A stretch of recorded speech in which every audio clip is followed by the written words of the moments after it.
Hello students, today we will read about democracy and equality. Term democracy से हम समझते हैं लोकतंत्र। लोकतंत्र किसी भी देश में तभी होता है बेटा जब उस देश के पास क्या होगा, उसका खुद का संविधान, a written constitution. Constitution can be written और ओरल। कुछ कंट्रीज ऐसे हैं जिनके पास रिटन कॉन्स्टिट्यूशन है और कुछ ऐसे हैं जिनके पास ओरल कॉन्स्टिट्यूशन है। By the term equality means we all are equal in the eyes of law. हम सभी कानून की नजरों में क्या हैं? बराबर हैं, चाहे हम किसी भी धर्म, जाति, जेंडर या फिर कलर में हो। हमारे लिए कानून क्या है? सभी के लिए सेम है, चाहे हम हिंदू हो, मुस्लिम हो, जेंट्स हो, लेडीज हो, ब्लैक या वाइट, किसी भी कलर के हो। India is one of the largest democratic countries of the world. Bharat दुनिया में जो लार्जेस्ट डेमोक्रेटिक कंट्री है उनकी सूची में आता है, उनकी लिस्ट में आता है। इंडिया का जो कॉन्स्टिट्यूशन है वो lengthiest written constitution of the world है बेटा। Democracy is the most favoured form of government in the world. और डेमोक्रेसी भी एक क्या है? फॉर्म ऑफ गवर्नमेंट है जो कि पूरी दुनिया में सबसे ज्यादा फेवर की जाती है, मानी जाती है, फॉलो की जाती है। Democracy means government of the people, by the people, for the people. लोकतंत्र का मतलब होता है सरकार लोगों के लिए, लोगों के द्वारा और लोगों के द्वारा चुनी गई। सभी रोल किसके हैं? पब्लिक के या फिर पीपल के। The president is our elected head of the state. और जो हमारा राष्ट्रपति होता है, स्टेट मीन्स कंट्री, वो पूरे कंट्री का क्या होता है? हेड होता है। और ये किस में बताया गया है? संविधान में बताया गया है, हमारे लोकतंत्र में बताया गया है। Democracy has its origin in ancient Greece and ancient India. Democracy का, लोकतंत्र का जो जन्म हुआ था बेटा वो प्राचीन ग्रीस और प्राचीन भारत में हुआ था।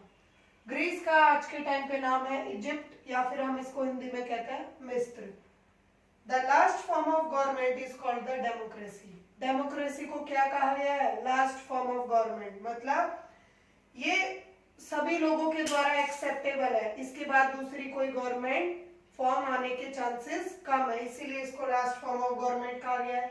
इससे पहले भी कई सारी फॉर्म ऑफ गवर्नमेंट आई, जैसे कि मोनार्की, डिक्टेटरशिप, ओलिगार्ची, ये सारे भी क्या है? फॉर्म ऑफ गवर्नमेंट है। और डेमोक्रेसी इन्हीं में से एक है बेटा। लेकिन ये लार्जली एक्सेप्टेबल बाय पीपल है, इसीलिए अभी तक हम इसे फॉलो करते आ रहे हैं और ये वर्ल्ड के बहुत सारे कंट्रीज में फॉलो की जाती है। There are two main principle that any definition of democracy include. जब भी हम किसी को लोकतंत्र के बारे में बताते हैं तो उसके दो मेन सिद्धांत हैं जो डेमोक्रेसी कि किसी भी डेफिनेशन में आपको मिलेंगे, चाहे वो किसी भी कंट्री की डेफिनेशन हो। All citizen are equal in the eyes of law. किसी भी कंट्री का कॉन्स्टिट्यूशन बेटा ये कहता है कि जितने भी नागरिक उस देश से संबंधित हैं वो सभी कानून की नजरों में क्या है? बराबर है, चाहे वो किसके बिहाफ पे हो, रिलीजियन, कास्ट, जेंडर और रेस। कानून किसी भी धर्म, जाति या फिर लिंग में भेदभाव नहीं करता, उसके लिए सभी बराबर है। सभी धर्मों को समान इज्जत दी जाती है हमारे भारत देश में। Second one is majority rule. Majority rule का मतलब ये है जिस चीज के फेवर में मेजोरिटी मतलब ज्यादा से ज्यादा लोग होते हैं वही क्या करेगा? रूल करेगा। जैसे कि आप लोगों को पता है हमारे कंट्री में इलेक्शंस होते हैं, हर 5 ईयर में इलेक्शन होते हैं। उसमें हम मान लीजिए एक एग्जांपल लेके चलते हैं, 10 रिप्रेजेंटेटिव को स्टैंड कराते हैं। उन 10 में से जिसको सबसे ज्यादा वोट मिलेंगे उसी की क्या होगी? गवर्नमेंट होगी। क्यों होगी? क्योंकि उसको किसने चुना है? मेजोरिटी ने। जिसको मेजोरिटी फॉलो करेगी, जिसको चूज करेगी, वही क्या होगा? हमारा रिप्रेजेंटेटिव। रिप्रेजेंटेटिव का मतलब होता है बेटा डेमोक्रेसी में उम्मीदवार। जिस भी उम्मीदवार को हम अपने फायदे के लिए चुनते हैं वो क्या कहलाता है? रिप्रेजेंटेटिव। आगे बात आती है फॉर्म्स ऑफ गवर्नमेंट की। फर्स्ट फॉर्म है monarchy, second dictatorship, third one is democrat ठीक, एंड फोर्थ इज ओलिगार्ची।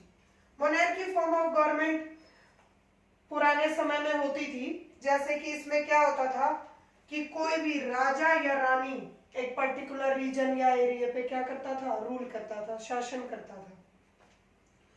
उस फॉर्म ऑफ गवर्नमेंट को हम क्या कहते हैं, मोनार्की। जब कोई राजा या रानी किसी प्रजा पर रूल करे। सेकंड होता है डिक्टेटरशिप। डिक्टेटरशिप में क्या होता है, कोई तानाशाह होता है जो पूरे कंट्री पे राज करता है। जैसे कि नेपोलियन एग्जाम्पल लेके चलिए, नेपोलियन जो था वो क्या था, एक डिक्टेटर था, तानाशाह था, पूरे जर्मनी पर उसने रूल किया। थर्ड वन इज डेमोक्रेटिक, ये आज भी चल रही है और ये प्राचीन भारत से चलती हुई आ रही है। इसमें क्या होता है बेटा, एक संविधान बना लिया जाता है। एक संविधान को हम कह सकते हैं लॉ ऑफ बुक, कानून की पुस्तक, जिसमें बहुत सारे रूल, रेगुलेशन, प्रोविजन, अमेंडमेंट सब कुछ लिखे हुए हैं जो कोई भी कंट्री के लोग फॉलो करते हैं, जिसमें हमें बहुत सारे राइट प्रोवाइड किए गए हैं, बहुत सारी ड्यूटीज हमारी मेंशन की गई हैं। Fourth one is oligarchy. Oligarchy में क्या होता है, किसी कंट्री के जो अमीर तबके के लोग होते हैं, जो ज्यादा रिच लोग होते हैं, वो क्या करते हैं, उस कंट्री में रूल करते हैं, उन्हीं की सरकार चलती है, सभी उन्हीं को फॉलो करते हैं। तो हम ये कह सकते हैं उस कंट्री में क्या आएगी, ओलिगार्ची फॉर्म ऑफ गवर्नमेंट। ये तो थी फॉर्म्स ऑफ गवर्नमेंट की बात। और डेमोक्रेसी कैसे आई, क्यों आई, ये बेटा नेक्स्ट क्लास में पढ़ेंगे। अब हम पढ़ लेते हैं डेमोक्रेसी के दो टाइप्स।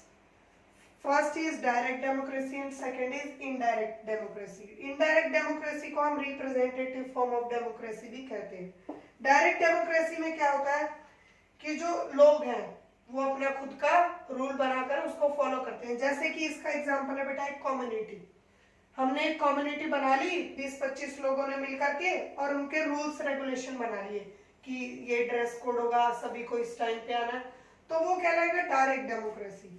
जब पूरे कंट्री पर रूल करना है, इतनी बहुत ज्यादा अमाउंट में पॉपुलेशन को चलाना है, तो हम कौन सी फॉर्म ऑफ डेमोक्रेसी फॉलो करेंगे, इनडायरेक्ट या फिर रिप्रेजेंटेटिव। उसमें उन लोगों के कुछ रिप्रेजेंटेटिव को चूज करके हम उनसे क्या करवाएंगे, अपना काम। बच्चों अभी तक हमने पढ़ा था टाइप्स ऑफ डेमोक्रेसी, डायरेक्ट और इनडायरेक्ट डेमोक्रेसी के बारे में। अब हम पढ़ते हैं जो डेमोक्रेटिक सिस्टम है वो वर्क कैसे करता है, कैसे काम करता है पूरे कंट्री में। और democratic government works through a system of voting. किसी भी कंट्री की democratic government system of voting के थ्रू वर्क करती है। इसका मतलब हमारा जो कंट्री है या जितने भी डेमोक्रेटिक कंट्री वर्ल्ड में है, उन सभी का वर्क वोटिंग के थ्रू होता है। कैसे, फॉर एग्जाम्पल हमने क्या किया बेटा, कुछ रिप्रेजेंटेटिव्स को चूज किया। वो कैसे चूज होते हैं, उनको चूज करने का भी एक प्रोसीजर होता है। जब हमने रिप्रेजेंटेटिव को चूज कर लिया, मान लो हमने 10 रिप्रेजेंटेटिव सेलेक्ट किए, फिर उनके नेम नॉमिनेट हो गए, इलेक्शन कमीशन में रजिस्टर्ड हो गए, उसके बाद क्या हुआ, वोटिंग होगी। जो भी पॉपुलेशन है इंडिया की वो सभी क्या करेंगे, वोट करेंगे, क्योंकि सभी को बेटा फंडामेंटल राइट्स में क्या दिया गया है, राइट टू वोट। चाहे कोई अमीर हो, गरीब हो, काला हो, गोरा हो, किसी भी धर्म का हो, सभी के पास एक वोट देने का अधिकार है। उससे क्या होगा, सभी वोटिंग करेंगे और उसमें से किसी एक रिप्रेजेंटेटिव को चूज करेंगे जो क्या बनाएगा, गवर्नमेंट बनाएगा। कितने टाइम के लिए, एक फिक्स टाइम के लिए। In democracy, there is franchisee or right to vote to elect representative.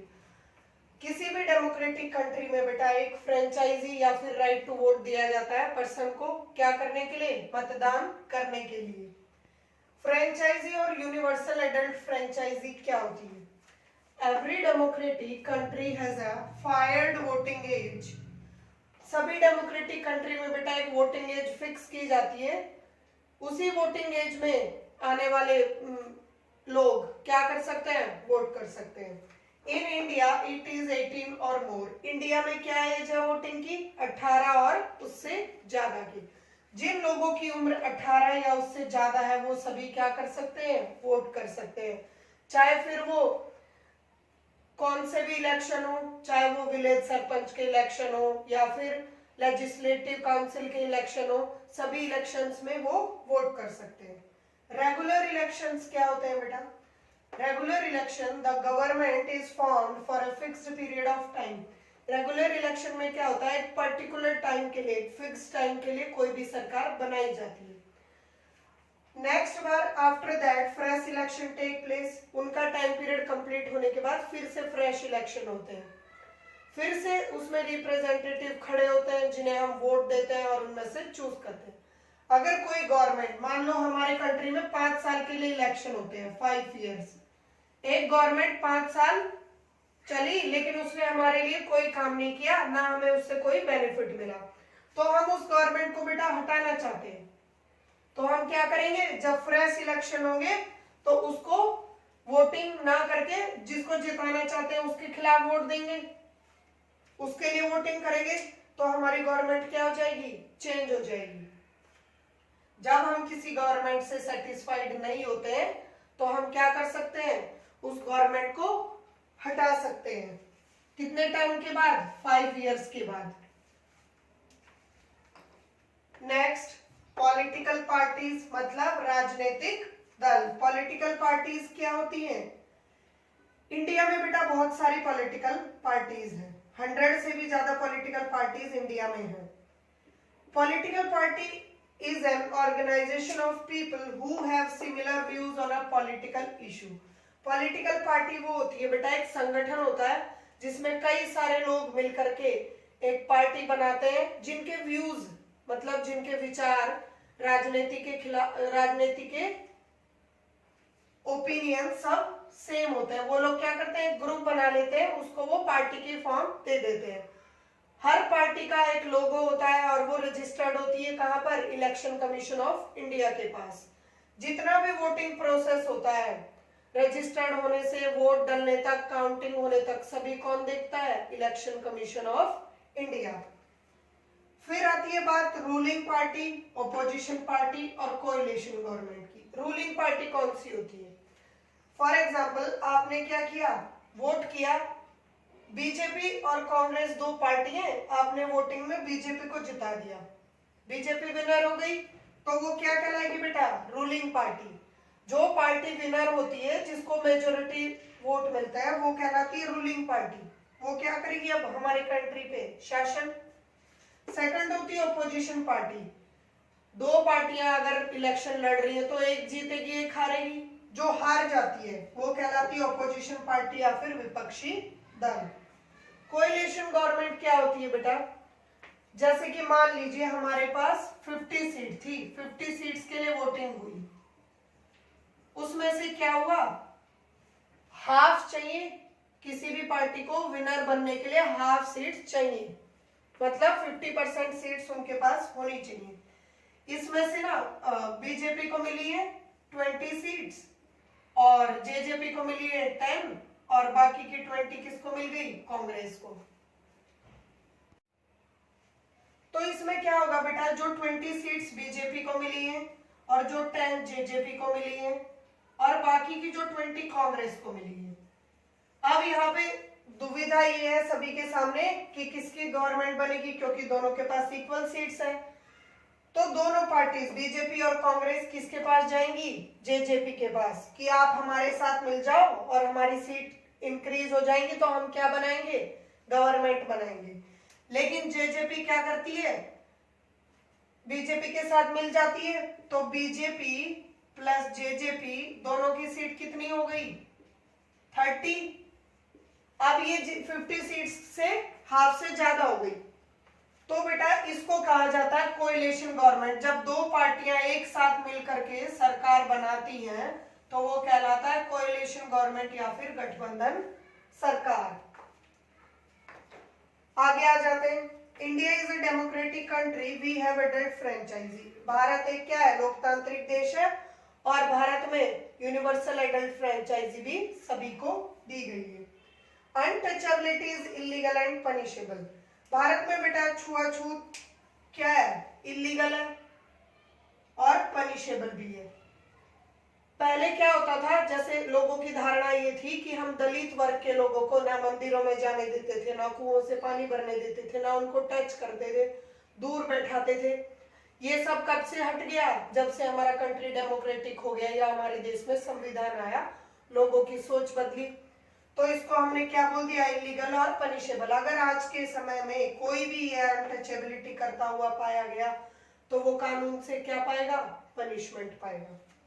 There are several laws in India to protect the citizen right to be treated equally.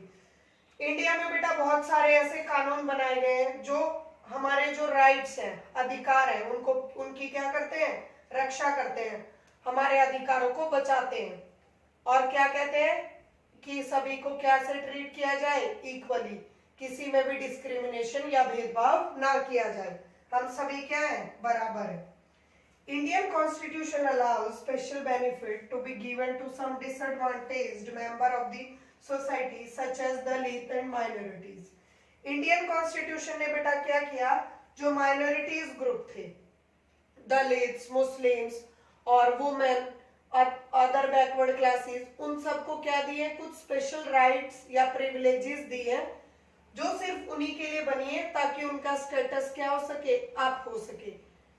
इसीलिए Indian government ने क्या किया है? इनके लिए कुछ न्यू स्कीम्स चलाई है जिनके तहत इनको बहुत सारे बेनिफिट्स दिए जाते हैं। जैसे कि मिड डे मील स्कीम चलाई गई है बच्चों के लिए। जो गरीब बच्चे हैं या फिर छोटी जाति से बिलोंग करते हैं, उनके पास इतने पैसे नहीं होते कि वो स्कूल आए और पढ़ाई करें, तो उनके लिए मिड डे मील स्टार्ट किया गया स्कूल्स में। दूसरा है माइनॉरिटीज ग्रुप, इनके लिए अलग से रिजर्वेशन दिया गया है बेटा, हर जगह पे, चाहे पढ़ाई में हो, यूनिवर्सिटीज में हो और गवर्नमेंट जॉब्स में, इनके लिए अलग से कोटा फिक्स किया जाता है। तो ये सब जो गवर्नमेंट ने दिया है, जितनी भी माइनॉरिटीज कम्युनिटी है, सभी को उनका स्टेटस और उनका लेवल अप करने के लिए दिया गया। ये तो थी बेटा डेमोक्रेटिक कंट्री और इक्वालिटी की बात। Thank you all.